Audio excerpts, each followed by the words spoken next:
pang-agrikultura na ugnayan ng bansang Pilipinas at Korea mas pinaigting pa. Si Des Matienzo para sa buong detalye ng balita.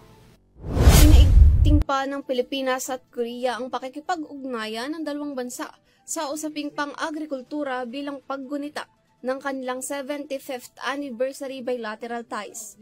Layo ng dalawang bansang mapagtibay pa ang food security, maging ang pagpapahusay at pagpapalago ng agrikultura at ekonomiya sa bansa. Isa pa, binigyang diin ng ahensya ang bagong proyekto ukol sa pagkakaroon ng market access sa Philippine agricultural experts. Ang letter of intent ng nasabing ugnayan ay nilagdaan ni Agriculture Secretary Francisco P. Chu Laurel Jr. at Korean Minister of Agriculture, Food and Rural Affairs or MAFRA Song Mi-ryong. Ito ay naganap noong June 11, 2024 at idinao sa bilateral meeting of the Agriculture Ministers sa Seoul, South Korea.